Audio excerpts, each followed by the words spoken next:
جب بھی کوئی جرم ہوتا ہے تو سب سے پہلا کام کس کا ہوتا ہے؟ پولیس کا. تو پولیس کا نظام ہمارا سارا اقربا پروری اور سیاسی مفادات اور جتنی تقرریاں ہوتی ہیں سب اس بنیاد پہ ہوتی ہیں. اور وہاں جس انداز سے رشوت ہے، کرپشن ہے، بدنظمی ہے، اور جس طریقے سے وہ سیاسی مفادات کی خاطر بہت ساری چیزیں ہو رہی ہوتی ہیں، تو اس کی وجہ سے بھی جرائم بہت زیادہ پھیلتے ہیں. دوسرا نمبر آتا ہے ہماری عدلیہ کا. عدالتی نظام ہمارا اتنا کمزور ہے کہ ادارے اگر 1 سال محنت کر کے کسی کو پکڑتے ہیں، کیوں کسی نیٹ ورک کو پکڑنا اتنا آسان کام نہیں ہوتا. بہت اس پہ وسائل خرچ ہوتے ہیں، بہت پیسہ خرچ ہوتا ہے، کیسے اس میں ذرائع اختیار کیے جاتے ہیں، پھر جا کر نیٹ ورک پکڑا جاتا ہے یا وہ جو مجرم ہوتا ہے اس کا پتہ چلتا ہے. جب اس کو پکڑتے ہیں تو یا پولیس والے اس کو چھوڑ دیں گے، اور اگر پریشر بہت زیادہ ہوا تو عدالت میں جائے گا اور وہاں جا کر عدالت بھی چھوڑ دے. اگر 300 لوگ زندہ بھی جلائیں انہوں نے، اور اس پہ گواہ بھی موجود ہیں، تو بھی کراچی میں ہم نے دیکھا کہ جو فیکٹری میں جن لوگوں کو جلایا تھا،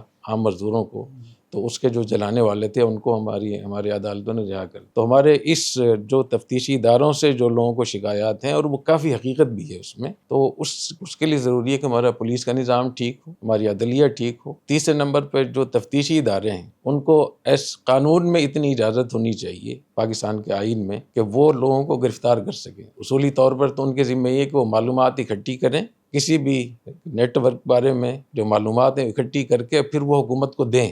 اور حکومت میں سب سے پہلے پولیس آتی ہے.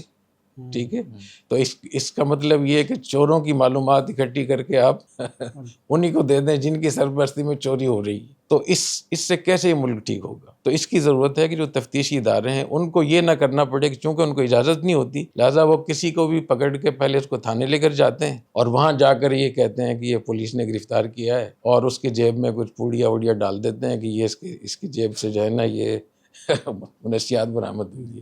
تو جھوٹ پر جھوٹ. تو اس کا حل یہ ہے کہ ہم اپنی پولیس کو ٹھیک کریں، ہم اپنے عدلیہ کے نظام کو ٹھیک کریں، اور تفتیشی اداروں کو قانونی طور پہ اس کی اجازت ہونی چاہیے کہ وہ کسی کو پکڑ سکے. ان کا بھی اس کے بعد بہت سارے ایسی چیزوں سے بچ جائیں گے انشاءاللہ. اور ہماری جو پارلیمنٹ کے لوگ ہیں، چاہے وہ سینٹ کے لوگ ہوں، قومی اسمبلی کے لوگ ہوں، اور سیاسی لوگوں کو، ان کو اس پہ بیٹھنا چاہیے کہ جو اتنی بڑی بے چینی ہوتی ہے معاشرے میں کہ ایک آدمی کو پکڑتے ہوئے 10 مجرم پیدا ہو جاتے ہیں.